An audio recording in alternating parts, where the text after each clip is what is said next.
Let's begin, and we'll continue to daven that the zchut of our learning should protect our soldiers and Am Yisrael everywhere and all of the innocents, and bring shalom b'mhera b'yameinu. Made. And with that, um, I think I ended off last week. I was starting to read from the Tosfos Yeshanin. And I decided we're going to take a minute and look at that. But I'm not going to try to go through the whole thing because I realize it's getting a little bit too technical, and there's really just one point that I want to bring from them. But let's just remind ourselves of what we got up to the last time. We got up to this part of the Gemara, where the Gemara quotes our Mishnah. Our Mishnah says, "Mita v'yom kippurim mechaprim ima tshuva," and the Gemara said, "So what's the diuk? What's the implication? Ima tshuva in b'fnei atzman lo." That Mita and Yom Kippurim are mechaper with tshuva. In other words, ima tshuva, yes, that they are mechaper, but by themselves they're not. So the Gemara is reading as follows. They're saying, I have two categories of things that are related to kapara. I have mita, anyone who dies, that's a possible way of getting kapara for your sins, or Yom Kippurim. And we'll talk about what that means also. But for the moment, we'll just say Yom Kippurim. That is, if you are alive and live through the time of Yom Kippurim, that's mechaper. So each of them is mechaper bifnei atzmo im hatshuva. That's the diuk. So you want to say. So what it sounds like the following. It sounds like what the Mishnah is saying.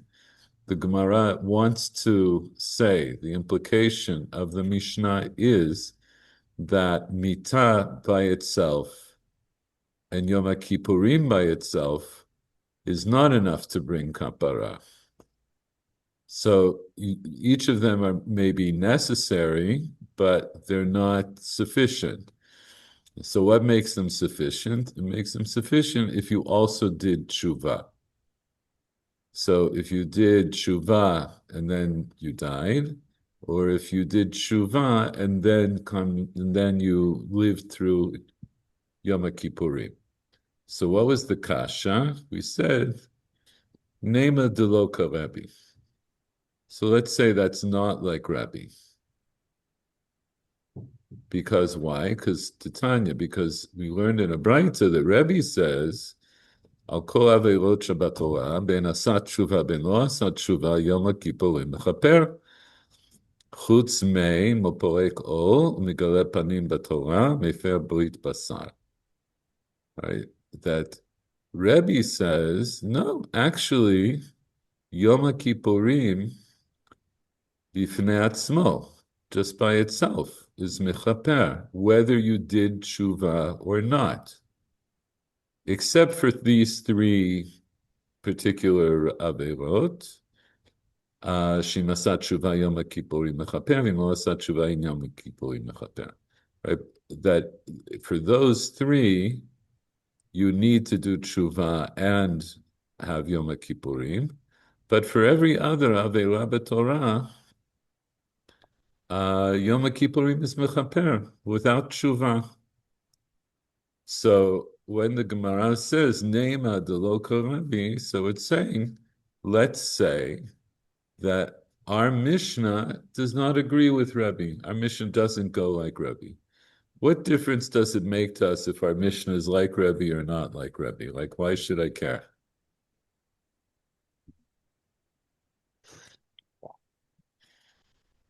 Because of the tshuva. What do you mean? Well, I understand that according to Rebbe, you don't have to. Tshuva is not necessary to get kapara. except Okay. for this three averot. Okay. So, but in other words, the Gemara is bothered by the fact that our Mishnah does not go like Rabbi. Why does that bother the Gemara?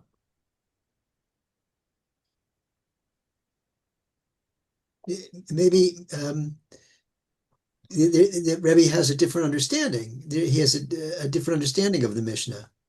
Maybe he does, right? But I'm not. Maybe I'm not asking this question properly.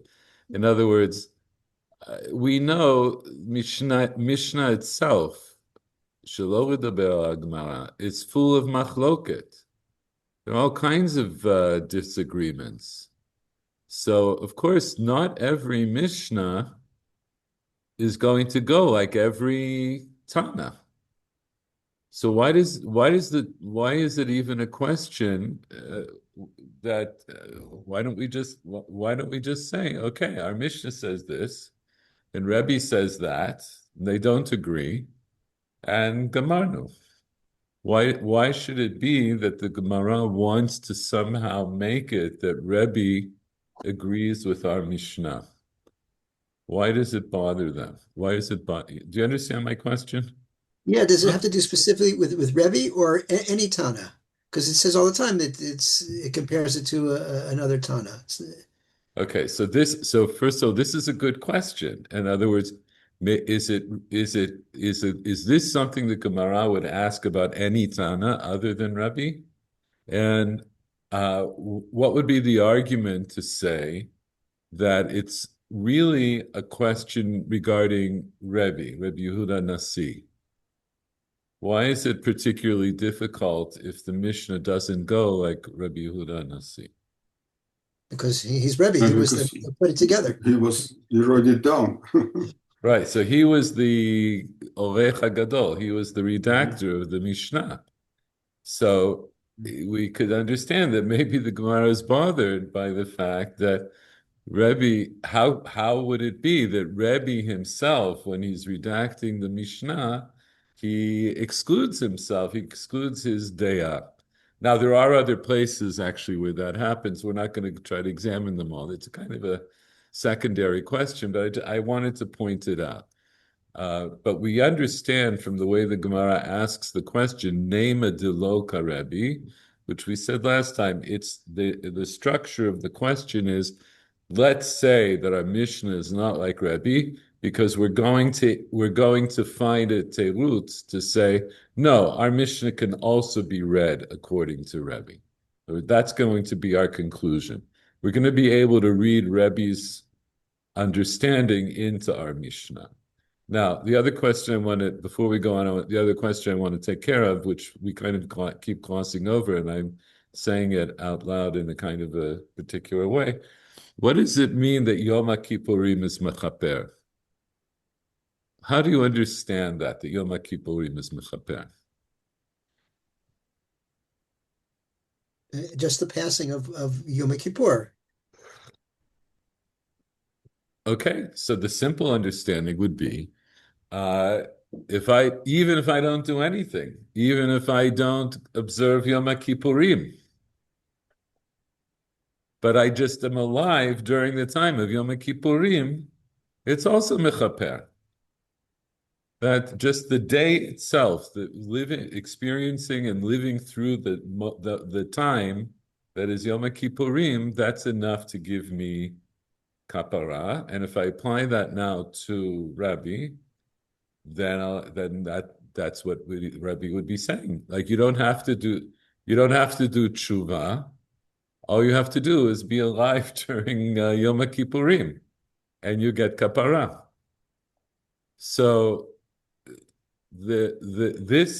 right. So that would be the most extreme way of understanding it. Another way of understanding it might be that Yom Kippurim is mechaper kol od that you observe Yom Kippurim. That's not so clear, though. In other words, if we take a minimalistic understanding of the Mishnah, it just means the first way, the way Michael Schwartz said. And as long as I'm alive and breathing during Yom Kippurim, I get kapara. Maybe at that time, all the people went to the Bet HaMidrash, Bet Knesset on Yom Kippurim and said some vidui, some vidui. You've that. I mean, we don't know. For example, that there's an outstanding case of somebody who we know did not observe Yom Kippurim, and that Yes. was Elisha ben Avuya. Mm. There's a story about him riding on his donkey behind the ruins of the Beit HaMikdash on Yom Kippurim, where he hears a bat kol that says that Hashem has granted kapara l'chol am Yisrael, except for Elisha ben Avuya. He hears a bat kol say that. So, but okay. It's just that it's something to think about. So, and I told you, and I didn't send this out to you earlier, but we are going to look at today Rav Soloveitchik's understanding of this part of the Gemara. Okay, but that's so right now, though, at this point in the Gemara, we understand that we have our Mishnah, and the way we understand our Mishnah is the way we said that talking just about Yom Kippurim, we'll leave Mita aside. Talking just about Yom Kippurim, Yom Kippurim is mechaper with tshuva, and the way we understood that is that Yom Kippurim is mechaper provided that you do tshuva, right? It's a necessary element. You must do tshuva, and then we have in opposition to that, we have Rabbi who says that kol aveirot shebatorah ben asat tshuva ben lo asat tshuva Yom Kippurim mechaper, right?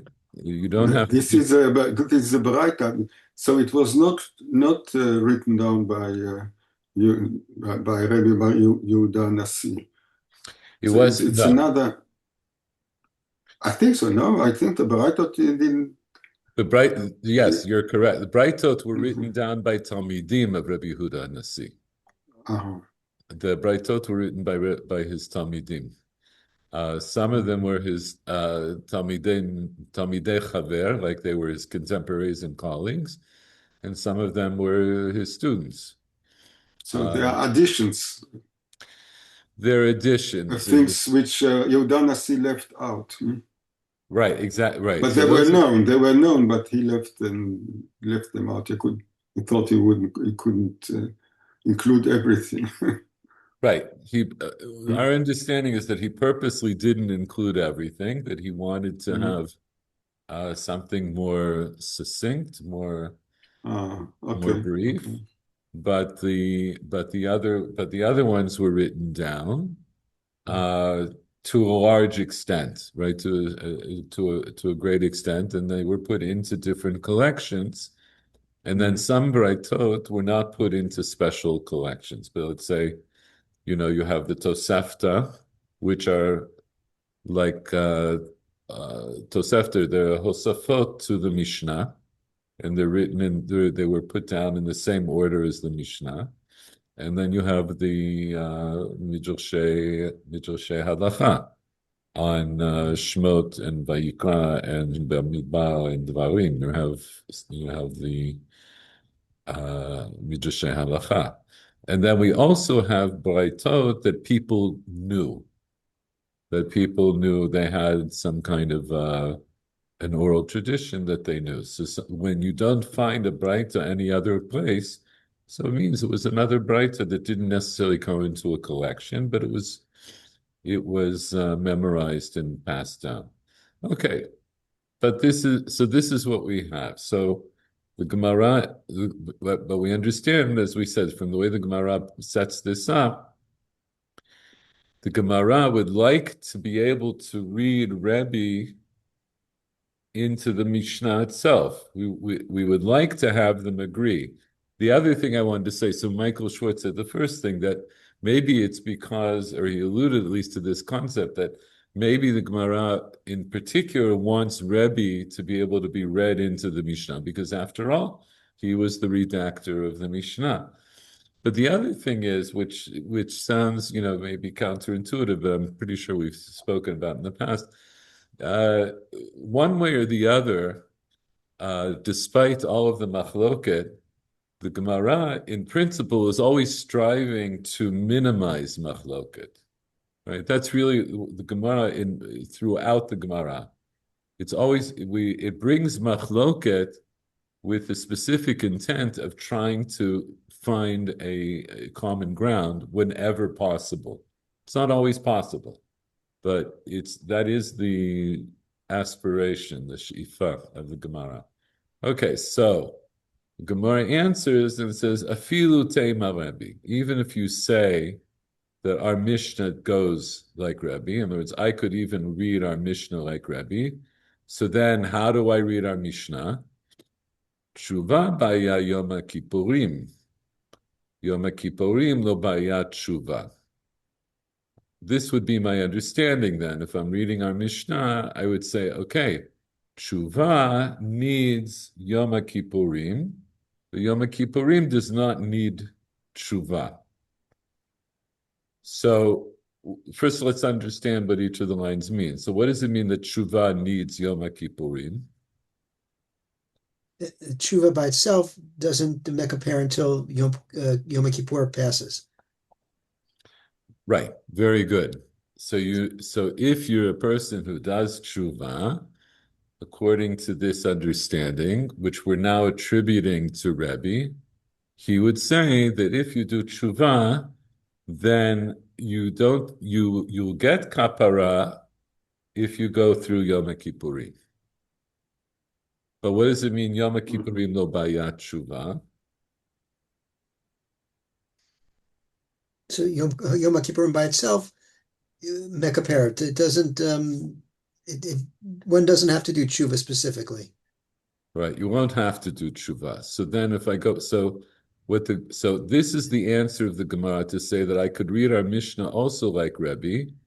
And so now, how do I read the Mishnah? How am I reading the Mishnah differently than I read it before? Mishnah still says the same words: Yom Kippurim mechaper imat tshuva.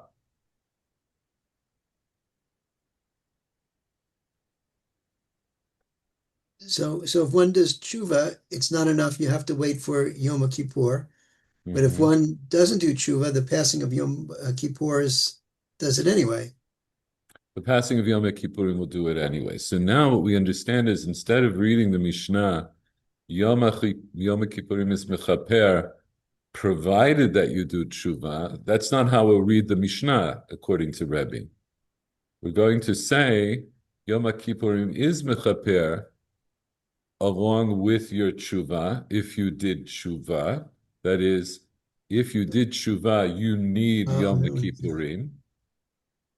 But then it doesn't tell. Then according to that, it really doesn't tell me what happens if you don't tshuva. But the implication would be that if you don't tshuva, Yom Kippurim is mechaper by itself.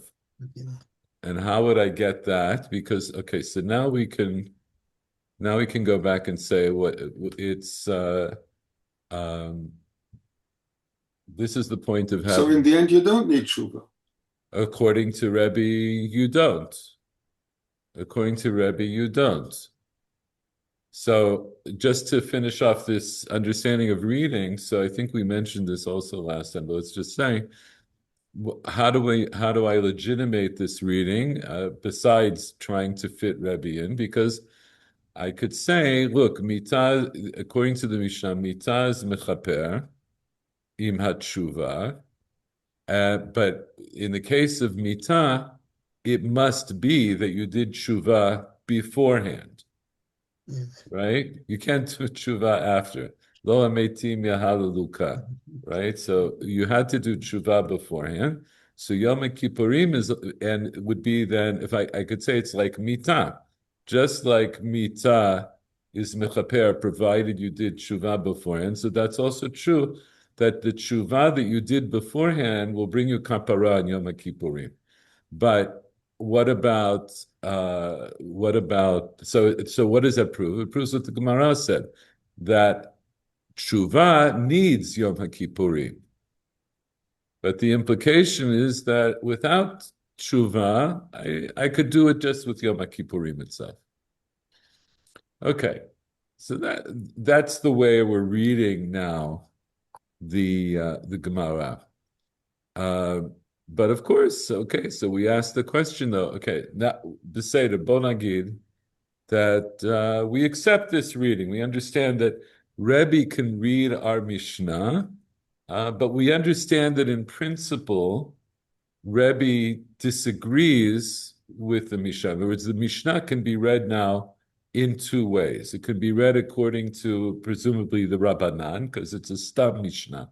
It doesn't attribute to anybody. So we'll say that according to the Rabbanan, I'll read it the first way, that if that tshuva is a necessary prerequisite for getting kapara along with Yom Kippurim.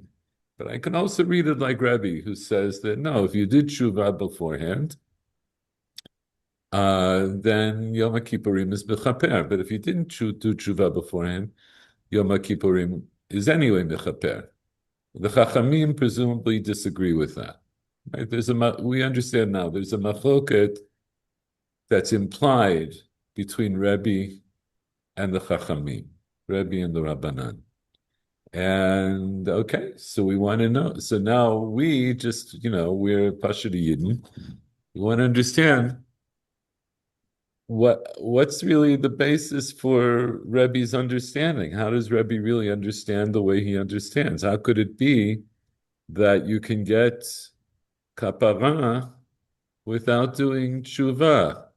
So presumably he's saying, Yom Kippurim is so strong, right? It says that the Torah says that this is a time of kapara, l'chol am Yisrael. Here, let's get a quote here. 1 second.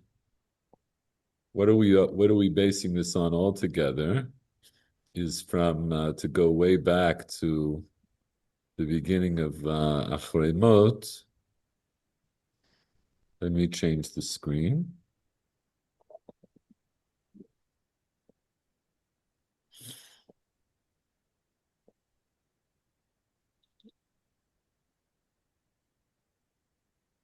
And, okay. So if we go down to the end of the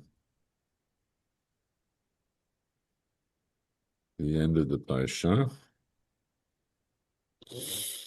the last line of this parsha is "Aita zot lachem lechukat olam lechaper al bnei Yisrael mikol chatotam achat bashana vayaz kasher tzivah Hashem et Moshe." And Aaron did like the way Moshe commanded.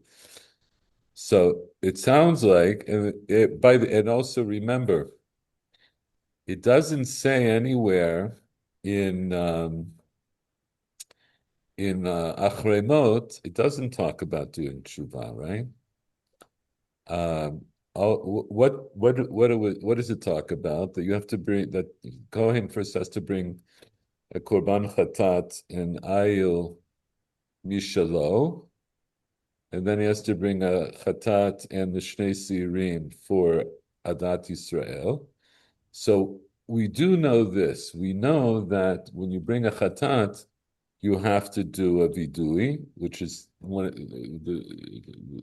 the basic tenets of doing tshuva. You can't bring a korban chatat without vidui. We already mentioned if you're bringing korban chatat, you're also aware that you did a chait. So you have bringing a korban chatat contains within it the steps of tshuva, the basic steps of tshuva. But okay, those are things the Kohen does first on behalf of himself and his family, and then on behalf of Kol Adat Yisrael. It's automatic. It's automatic, and we have specifically the Sira Mishtaleach, which is also for Kol Adat Yisrael. We'll maybe talk a little bit more about that later, but okay. And then we find out that Yom Kippurim is mechaper. So what the Gemara will call, or what poskim call, atzmo shel Yom Kippurim. that the sometimes they say atzmo and sometimes they say itzumo, right? The inherent strength of Yom Kippurim is mechaper. So we do listen. This is something we understand from the Torah itself. There is obviously something special about the day of Yom Kippurim, right? We've now been learning this for more than a couple of years, so we understand. I think it's almost 3 years that we've been on this. So we understand. We all know because we experience this ourselves. Like we all, we fast. We presumably go to shul.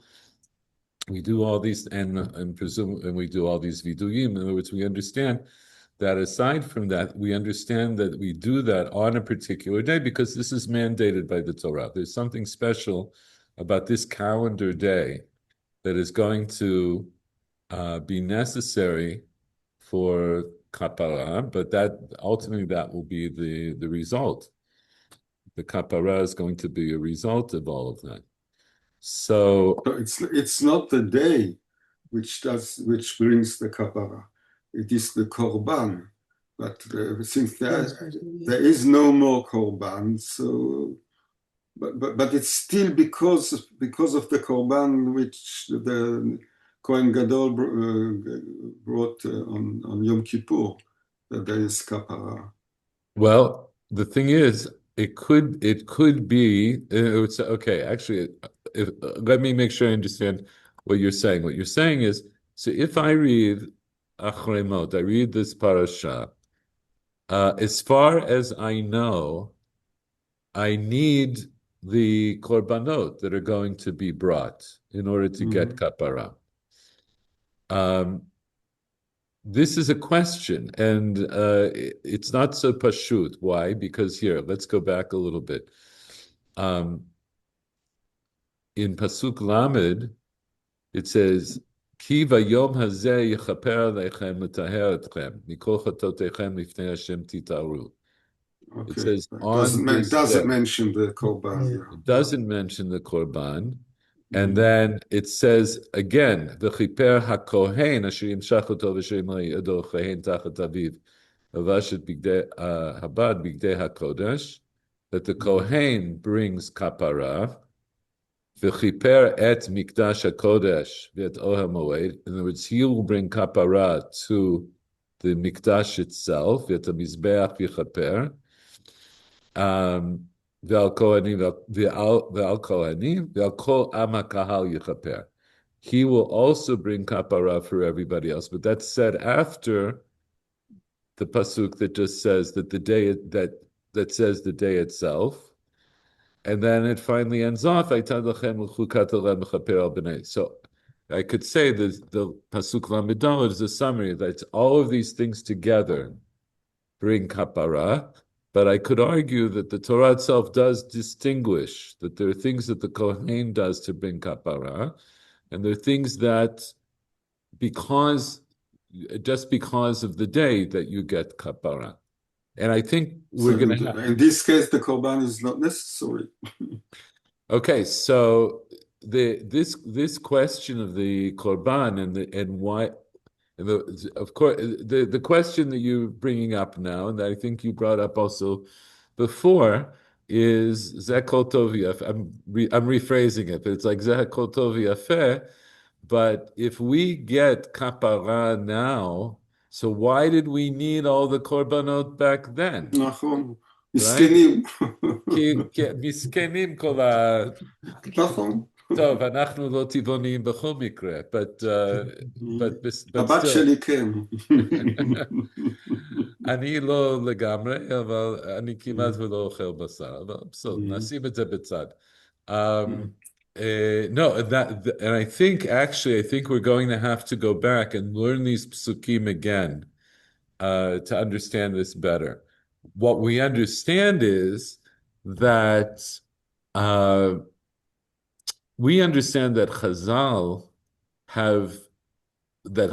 understood that there is a relationship between doing tshuva generally and Yom Kippurim, because presumably you need tshuva to get kapara, And Yom Kippurim, Atzmo shel Yom Kippurim is also a mechaper, is a kli kapara, right? It's a device, as it were, of getting kapara. So there's a relationship between these two things. So Rebbe says he acknowledges that there's a relationship. He says yes, because tshuva by itself isn't really sufficient. You also need Yom Kippurim. So Yom Kippurim is the ikar. The main thing is actually Yom Kippurim. So if you do tshuva, you also need Yom Kippurim. But if you didn't do tshuva, as long as you live through Yom Kippurim, you also get kapara. So then the question to Rebbe would be, Seder, so then why do tshuva at all? So this is part of the question that the Tosfos Yeshanim was dealing with. And as I said, we're not going to look at the whole thing, but I'll just show you maybe one or two things from it. And then I want to look and show you what Rav Soloveitchik says in his Sefer Al HaTshuva, which we've referenced before.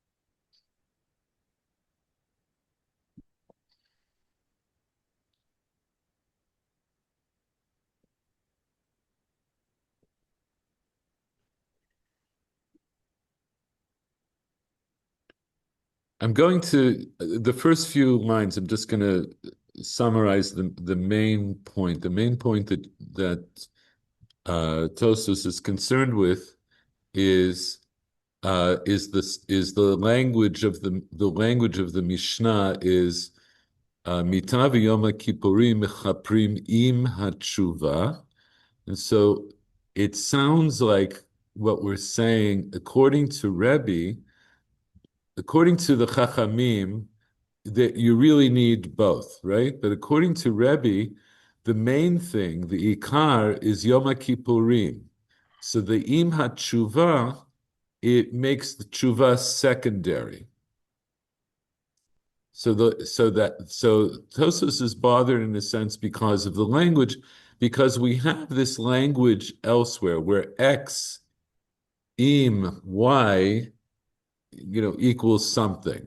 So one of the examples they bring is Yefei Talmud Torah and Derech Eretz. Right? Talmud Torah, learning Torah is a beautiful thing, along with Derech Eretz. So now you might ask, so which is the main thing? Is it the Talmud Torah, or is it the Derech Eretz? So this is part of what Tosfos that's the main thing Tosfos is concerned about in the beginning, and it has to do with, it mentions Rabbeinu Tam held that Yefei Talmud Torah and Derech Eretz means that Derech Eretz is the main thing. But based on the way we're reading the Mishnah now, it should be that Talmud Torah is the main thing. Okay, so I'm not going to go into this now because it gets a little technical.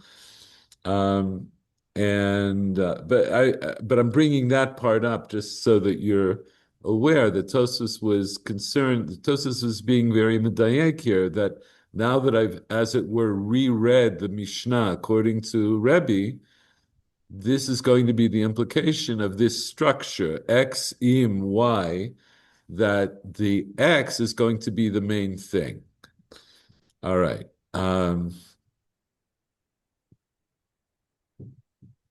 So let me skip down a little bit.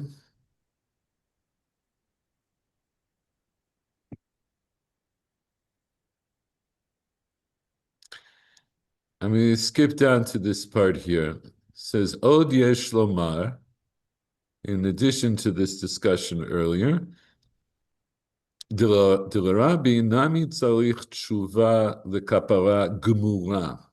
Tosfos introduces a concept that's not meforash regarding Rebbe, but we have seen the phrase of kapara gemura, right? So it could be that Rebbe also requires you to do tshuva in order to get kapara gemura. Afal gav Demahani Yom Kippurim.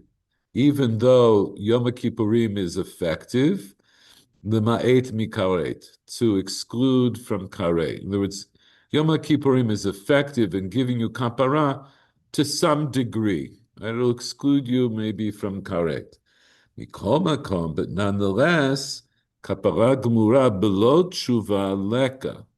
But you don't get a complete kapara without tshuva, right? Kapara gemura below tshuva leka, ein. And how do I know? How does Tosus know this truth? The Aleph Lamed Kaf, the Ibn Lav came. If it wouldn't be so, Lama Charav Habayit. Why was the Beit Hamikdash destroyed? Bishvil Avonotenu, because of our sins. Kevan sheyom Kippurim mechaper chutz me'shlosha dvarim deporei kol v'chula. Why did we lose the Beit HaMikdash? When Yom Kippurim came around, we should have been forgiven. Our avonot should have been mechupar, and we shouldn't have lost the Beit HaMikdash. So it's a strong question. I think it gets to the root of what bothers us about Rebbe, right? What bothers us about Rebbe is how can it be that if we in ourselves we don't even have to acknowledge that we sinned in order to get kapara? I'm no expert in Catholic theology, but I know that Catholics say you also have to, have some form of repentance. But I don't know, Catholics go to the confession, they confess their sins, and they get absolution. I shouldn't, lo yodea. I'm just saying, but to us it doesn't sit right. And Tosus sharpens that question because they say, listen, if it was so simple, then we should have never been kicked out of Eretz Yisrael. We shouldn't have had the Beit HaMikdash destroyed. So let's switch. I'm going to show you. I want to read this part of Al HaTshuva. And this, hold on. So I want to explain if you have the book, which by the way, it's a very I for a couple of things. First of all, I've never read the entire book, but I've read large parts of it, and there's some parts that I've gone over many times. And the book, by the way, also was translated into English. And I'll just say something else about the book. At the time it was published, I don't remember the publication date. I think it was published in the 60s or the 70s. It was actually written by Pinchas Peli, who was a student of Rav Soloveitchik. And at the time, it was one of the only books that Rav Soloveitchik approved for publication. In his lifetime, Rav Soloveitchik published relatively little. It's a family tradition in the Brisker tradition. His great-grandfather, Beis Halevi, has like one small thin volume with some chidushim on Parshat HaShavua and a few other halachic chidushim. And then I think he has one other thin volume, which is I think, chidushim on Shas and Shuvot. His grandfather, Rav Chaim of Brisk, wrote one thin volume on the Rambam, which had a huge impact on the learning world, but it's really one thin volume. And v'chein hala, like people in his family just didn't. And I know from living in Boston and people who learned with Rav Soloveitchik for many years, he had students that would take copious notes, and there was actually at least one instance where one of the students printed out his notes, and Rav Soloveitchik demanded that they be gathered up and not circulated. He was very, very careful about that. And later on in his life, he allowed certain notes that he approved to be printed.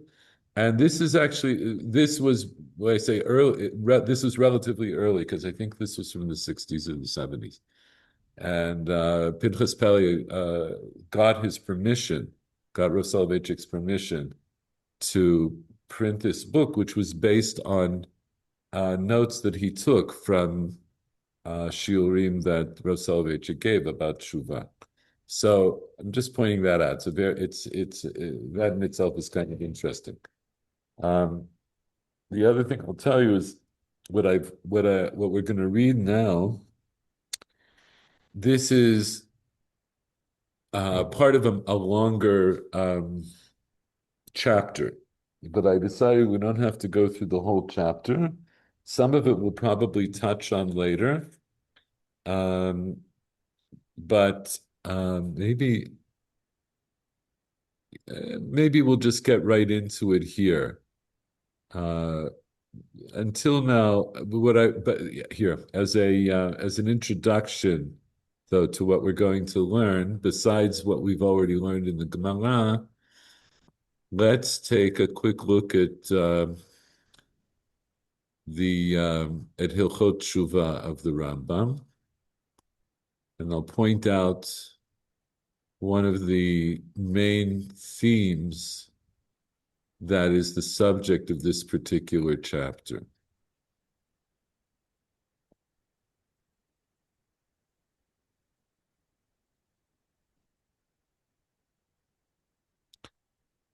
So let's do it. Yeah.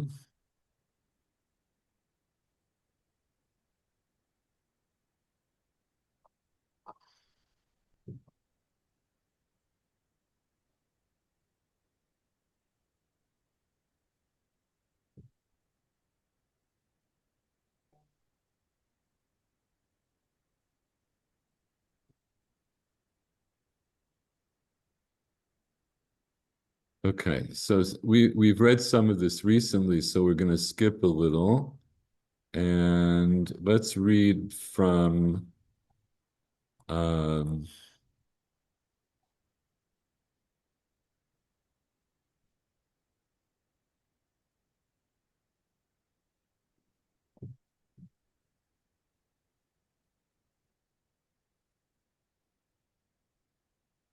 you know what? I'm wasting more time deciding what to read. Let's just read the whole thing. I want to get up to Halacha Gimel. So, Paul, why don't you start to read? Kol Hamitz, I'll make it a little bit bigger. Can you switch screens? It didn't switch. באיזה this צד? could... אני לא רואה. חשבתי שאני... Okay. Thank you. Oh, I see. I'm still on Rav Soloveitchik. Okay. Paul, you read Halacha Aleph. Kol HaMitzvot. You switch back, אוקיי. רמב"ם. כל המצוות שבתורה בין עשה. Ben Aseh. מצוות עשה, כן. בין עשה ובין לא תעשה, אם עבר אדם על אחד מהן, בין בזדון בין בשגגה, כשיעשה תשובה וישוב מחטאו, חייב להתוודות לפני האל ברוך הוא, שנאמר איש או אישה, כי יעשו מכל חטאות האדם למעול מעל, למעול מעל בשם, ואשמה הנפש ההיא, והתוודו את חטאתם אשר עשו. מבוא במדבר. זה וידוי דברים, ווידוי זה מצוות עשה. הווידוי בעצמו היא מצווה. זה מוזר.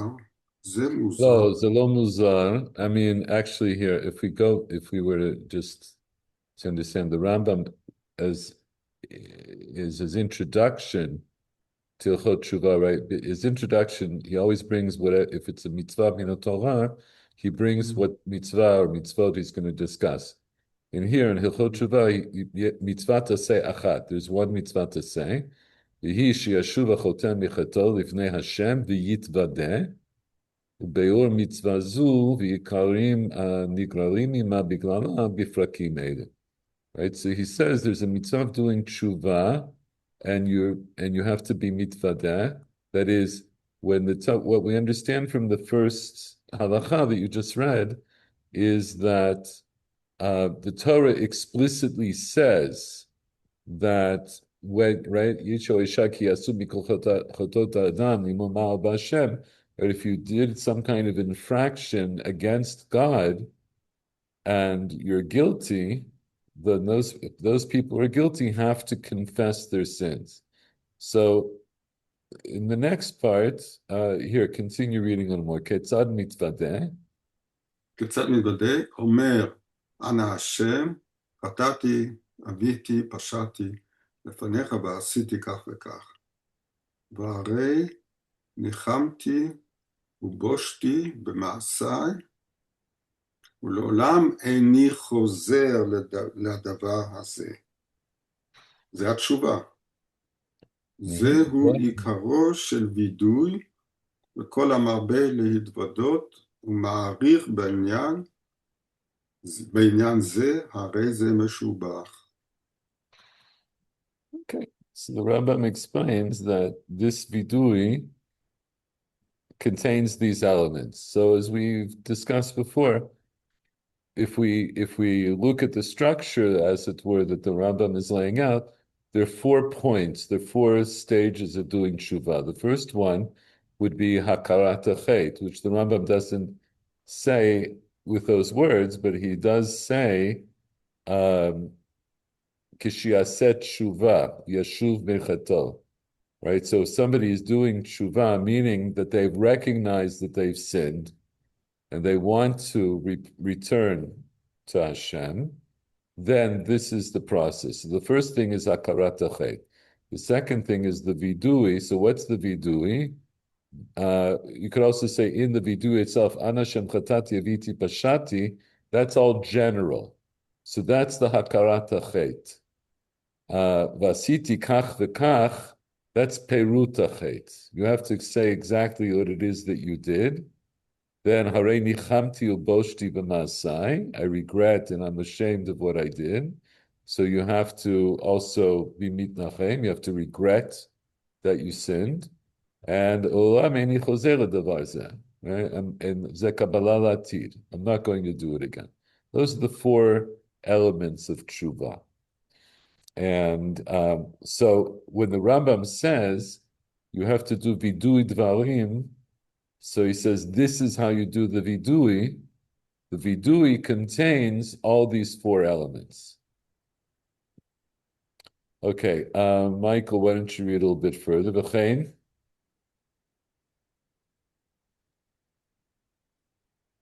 וכן בעלי חטאות והשמעות, בעת שמביאים קרבנותיהם על שגגתן או על זדונן, אין מתכפר להם בקרבנות עד שיעשו תשובה ויתוודו וידוי דברים. וידוי דברים, נכון. שנאמר והתוודה אשר חטא עליה. Okay, so just explain what you read. And such that those who are required to bring a chatat or korban asham at the time of they are bringing the korbanot, whether they're for something that was done in error or something that was done willfully, they don't provide atonement. The korbanot don't provide atonement until one does tshuva and confesses the vidui, their confession words, as it says, and confess that this sin on it. That he was going right. He'll confess the sin of it, of what he did. So, and just also as a side note, which we touched on, I think, a few weeks ago. So, korban chatat is always brought for is brought for sins that were done bishkaga, but korbanot asham sometimes are brought even when you did it on purpose. So that's why he says al shige gatan al dona. Okay, read a little bit further. V'chein. וכן כל בחיובי מיתות בית דין ומחיובי מלכות אין מתכפר להם במיתתם או בלקטם עד שיעשו תשובה ויתוודו. וכן החובל בחברו או המזיק ממנו, אף על פי ששילם. Mammo, mazik mammo, no. המזיק ממנו, אף על פי ששילם לו מה שהוא חייב לו, אינו מתכפר לו עד שיתוודה וישוב לעשות כזה לעולם שנאמר בכל חטאת האדם. Okay, so what does all that mean? And so, and also all who are obligated in the death penalty from the court or obligated in receiving lashes, their death or the lashes don't atone for them until that they do tshuva and confess. And one that injures his fellow or damages his money or property, even though that he pays him what that he's obligated to pay, obligated to him what he's obligated to pay, it doesn't atone for him until he confesses and he repents to do and not, Milasot, Yeshuv Milasot. And returns from doing it like this forever, as it says from all the sins of man. Okay. So now Paul, Seir HaMishtaleach. Paul, you still with us?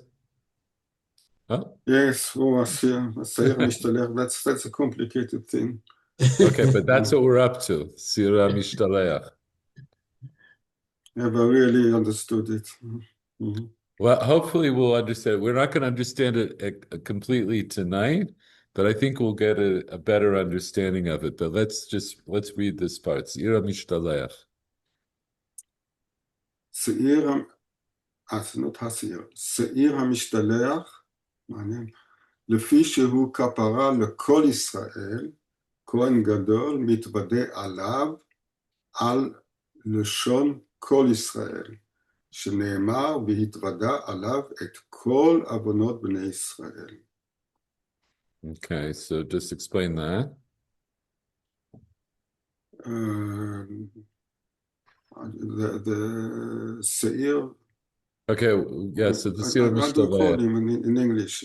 We call it we call it the scapegoat, but the Seir HaMishtaleach is the goat that's sent away. The goat of course, into the Lazazel.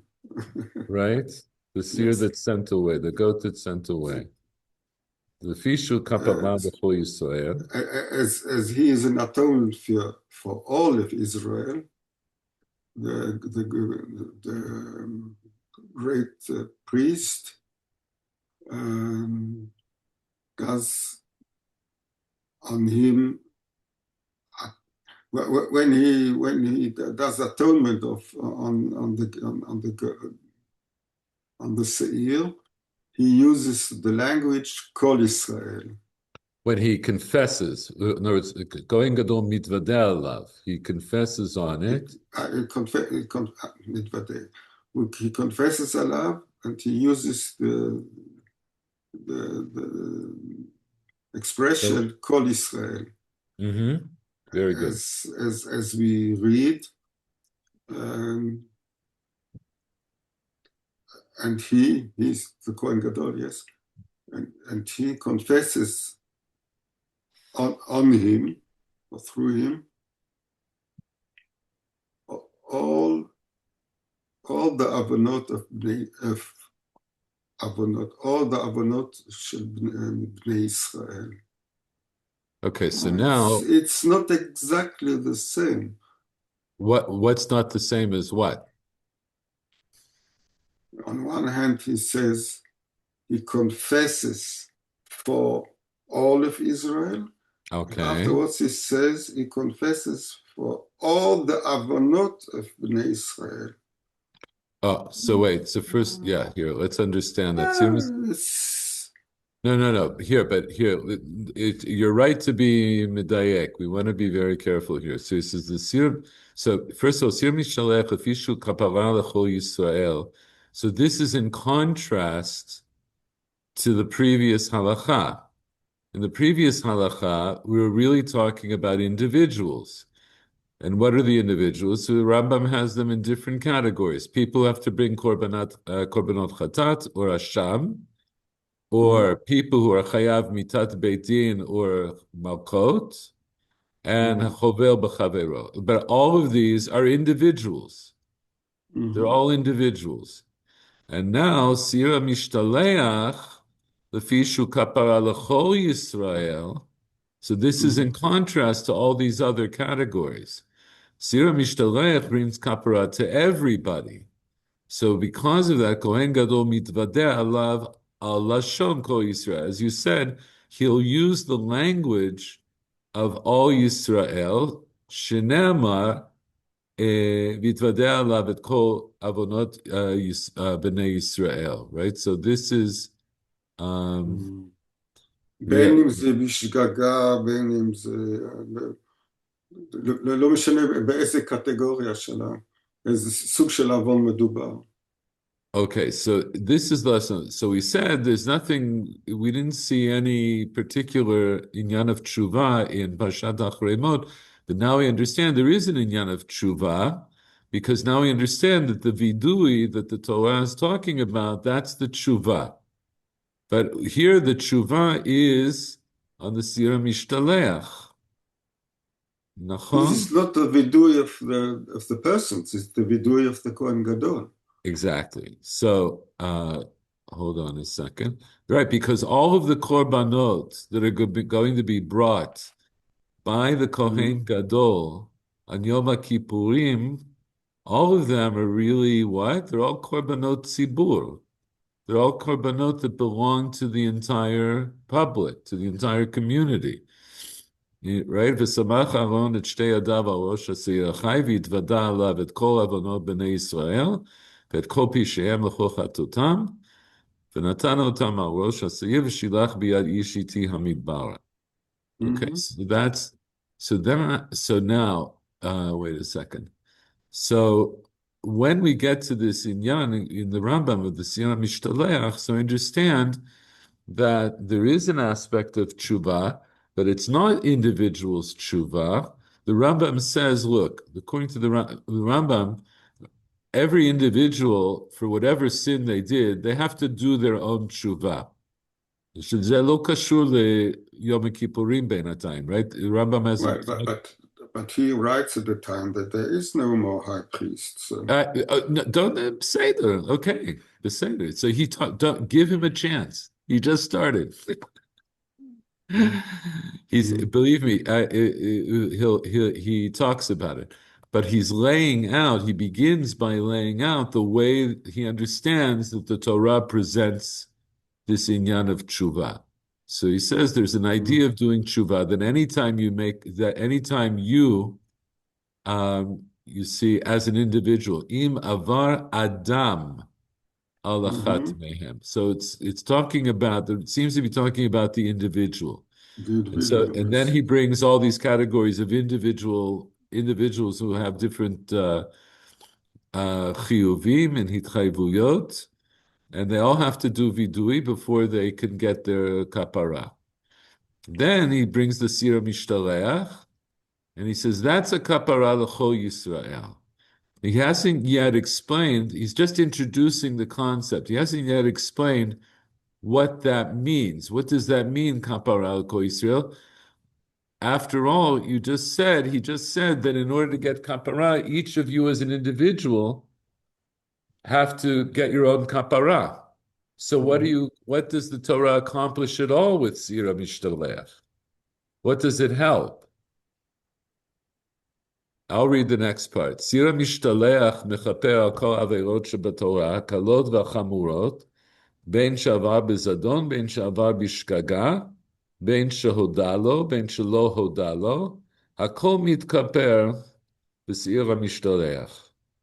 So the Sir Mishtalech, I think we'll just keep it in Hebrew because the sent away goat doesn't sound very good. Right? Sir Mishtalech brings atonement for all transgressions of the Torah, both the light ones and the heavy ones, whether they were transgressed on purpose or whether they were transgressed unknowingly, whether it was made known to him or whether it was not made known to him. And we understand what that means. That's part of this issue of when you bring a korban Hasham Talui, when you're not sure if you were over. So all of these categories of Averot, all of them are atoned for with the Seir HaMishtalech. So this is even sharpening the question, it sharpens the question even more. So what does this mean that it's, so why do I need halacha aleph to tell me that, that I have to bring a korban or I have to pay back or I have to do this or that? Or even to do tshuva at all. If the Sira Mishtalech takes care of all of that, why do I do all the other things? Or the other way, why do I need the Sira Mishtalech if I get kapara by doing my korban and my vidui and so forth? So the Rambam adds, he says, V'husha asat tshuva. This is provided that you did tshuva. Avalim lo asat tshuva, so if you didn't do tshuva, the seir mishtalech will only bring kapara for the kalot. Let's read a little more. Michael, why don't you pick up? Umahen hakalot. Umahen hakalot, umahen hachamorot. Hachamorot hen ha'avirot shechayvim alehen mitot beitin or karet. The shavuot, Ushuvat shav. shavuot shav v'sheker, af al pi she'ein ba karet, harei hi min hachamorot. V'shar mitzvot lo ta'aseh u'mitzvot asa she'ein behem karet hen hakalot. Okay. And what are the light sins and the more serious sins? The serious sins, they are the sins that one is obligated to have the death penalty or karet, the heavenly death penalty or cutting off, and false oaths and lying, even though they're not. One doesn't get karet for them. They are from the considered part of the serious sins, and the rest of the mitzvah, whether it's a low taseh or negative or a positive, and then they don't have karet. They're considered the kalot. They're considered the light mitzvot. Okay, so anything that doesn't fall in this category, the categories that he's laid out, those are kalot. And the Sir Mishtaleach is mechaper, even if you didn't, as an individual, do tshuva. Now, Paul, here, Bizman. זמן שאין בית המקדש קיים. Okay. Now things are different because there is no high priest. Yeah. The Rambam knew that there was no Beit HaMikdash. He was well aware. Yeah. זמן שאין בית המקדש קיים, ואין לנו מזבח כפרה, אין שם אלא תשובה. At the time that there is no Beit HaMikdash, and there is no altar. We call it altar. Altar. Okay, yes, I know the word, but I don't remember it. An altar for atonement. So you can't get tshuva this way because there is no en sham ela tshuva. You have no other way than making tshuva. Is this what he means? Yes, that's what he means. Yeah. התשובה מכפרת על כל העבירות. Tshuva atones for all the sins. אפילו רשע כל ימיו ועשה תשובה באחרונה, אין מזכירים לו שם רשעו, שנאמר, ורשעת הרשע לא ייכשל בה ביום שובו מרשעו. יחזקאל. So okay. Where was it? אפילו, even a rasha, a bad guy, bad person, somebody who did the wrong for all his life, but he did tshuva during the last, at the end, during, I don't know, the last day, in the end, you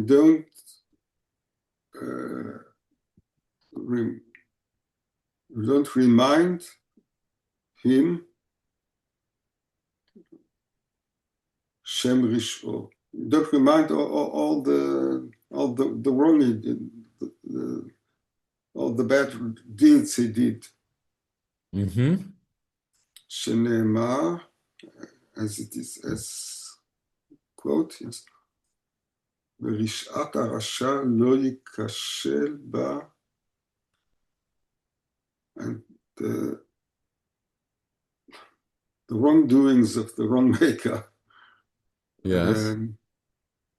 He will לא ייכשל בה. He will not. He will not stumble on them. They won't be a stumble. He will not stumble. He will not stumble on them. The day he comes back from his wrongdoings. And then read the next line. בעצמו. בעצמו של יום הכיפורים מכפר לשבים שנאמר כי ביום הזה יכפר עליכם.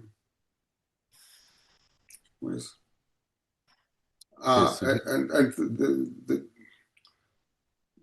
the very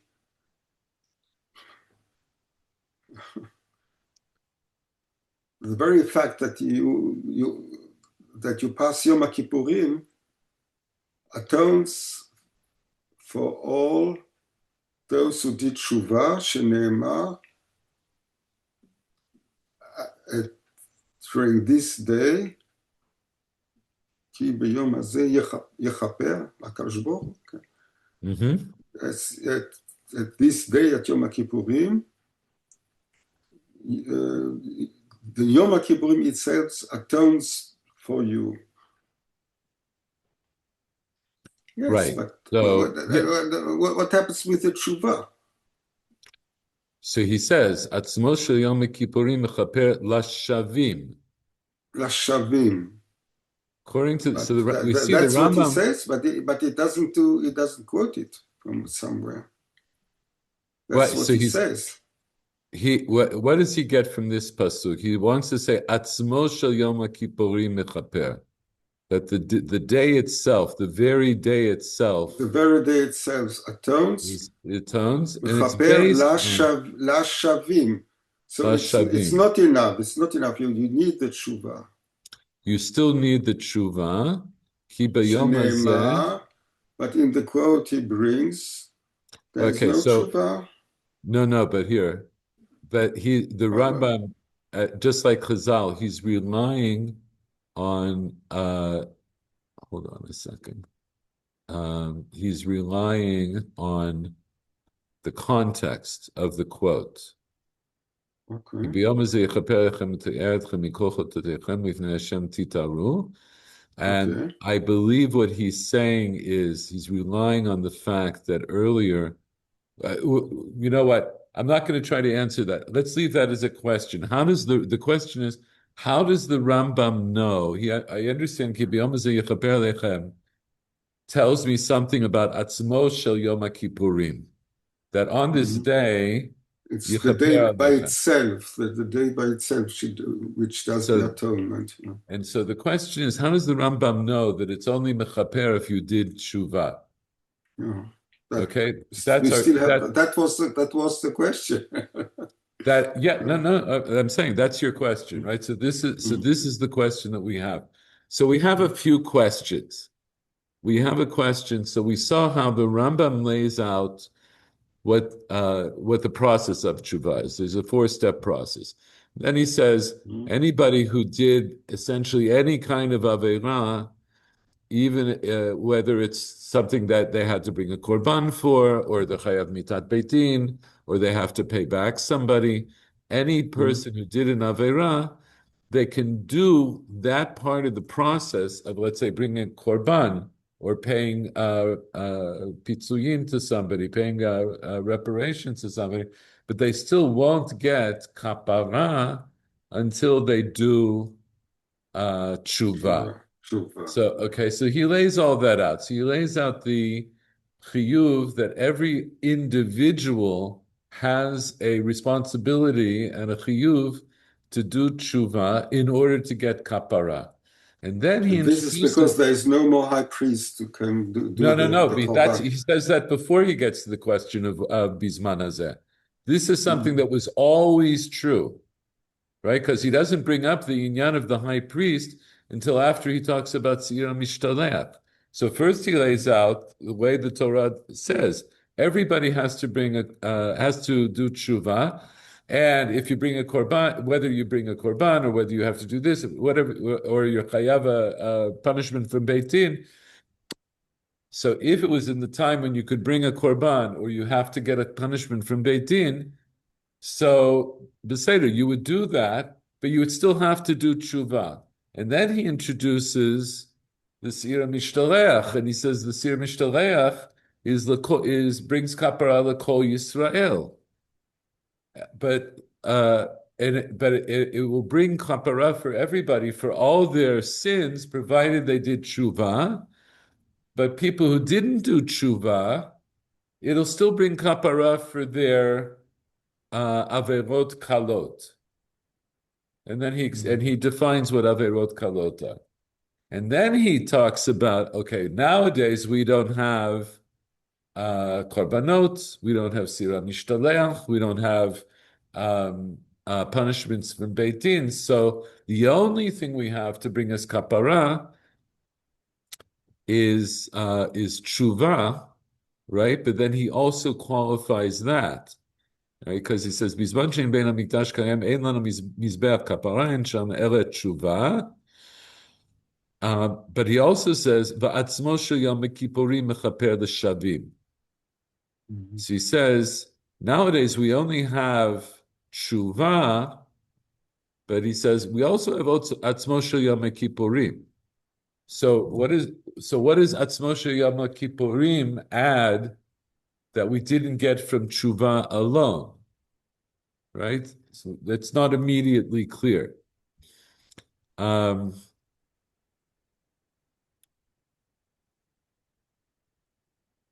the next part, which we should also read, but now it's late. I encourage you all to read it. I think we'll have to read it next time. I realize now that before we go into what Rav Soloveitchik gets into, we have to understand some of the more basic aspects of the Rambam. But I'm going to finish off today by saying, I think next time um, I'll decide. I think we may continue on in the Rambam, although we may also just go back to the Gemara because some of what the Rambam is going to talk about is based on our Gemara and also some other places from the beginning of Masechet Shavuot and from some other places. So I'll figure out exactly how we'll continue. But as an introduction to Reb Soloveitchik's approach, uh, Reb Soloveitchik builds a strong argument to point out that when we talk about kapara, we're talking really, there's kapara as it were on two levels. There's the kapara on the individual level, There's also kapara, the Klal Yisrael, to Kol Yisrael, that the tzibur itself also gets kapara. So we distinguish between these two things. So something like, I'm jumping ahead a little bit, but just to say, how can the Sira Mishtalech be mechaper on mitzvot, on averot kalot, even when the individual didn't do tshuva? And why isn't it mechaper on the other averot when you didn't do tshuva? So there's an idea that you can be granted. This has to do also with his understanding. What does it mean, kapara gemura and kapara sheina gemura? So the idea is that kapara gemura is kapara that you get both as an individual because you did tshuva and you did all the things that were necessary for your tshuva, and you also get kapara as part of Klal Yisrael, that the tzibur can also needs and will get kapara. But if you didn't do what you needed to do as an individual, you can't get kapara for your individual sins, but you can get what he calls a kind of a tseil shel kapara. That's the kapara she'ena gemura. You'll get some aspect of kapara simply because you're part of Klal Yisrael. As being part of Klal Yisrael, you'll get some aspect of tshuva, of kapara, and that's his argument. He uses this argument. We'll go into the more detail, both for understanding the Sira Mishtaleach generally, and also for understanding the machloket that we just learned between Rebbe and the Chachamim. That Rebbe holds that even if you didn't do tshuva, you will still get what Tosfos calls, right? We saw this line in the Tosfos, that you will get a kapara she'ena gemura. You'll get a partial kapara as an individual just because you're part of Klal Yisrael. And he holds that you can separate those things out. And the Chachamim who disagree, they say, no, you can't separate that out, you don't get to benefit from the kapara that's granted to Klal Yisrael if you didn't do tshuva, because you've effectively excluded yourself from the Klal. And that's their machloket. That's the basis of their machloket. But yes, as you see, the Rambam, of course, was concerned about how you get kapara bizman hazeh, and this is what he talks about here, and it continues, and he differentiates between different types of averot afilu bizman hazeh, which we will examine as we move on. Okay, but I think that's a good place for us to stop. I hope this was enlightening, and and we'll look at it. You're Paul. You're not so sure. What are you? We haven't settled all the questions, but what are you? Why are you shaking your head? He's jungling around with this tshuva. What do you mean? I don't know, because if you try to quote the Torah, of course we are in a completely different situation than at that time. Mm-hmm. There were korbanot. Mm-hmm. The things. I have the impression that the kapara at the time of the korbanot was automatic. It didn't ask for. Okay, so you know what? That's a very good place to stop. We're going to stop with your question. we'll stop with your question. But Bemet, tzarich iyun, we need to flesh this out more. We need to understand how is it based on our understanding of the Torah, how did we come to give such importance to understand that there's such importance to doing tshuva? Well, I understand that it's important to. No, but you might morally, it's I do okay. ethically. I don't should, understand it, but I don't know how to. I should איך check. להסמיך את זה על התורה, כן. Right. How do we understand from the Torah? Can we understand, or how do we understand from the Torah itself that we are obligated to do tshuva under all circumstances, or certainly most circumstances, in order to gain kapara? The other question, which I always think about, is why do we want this kapara anyway?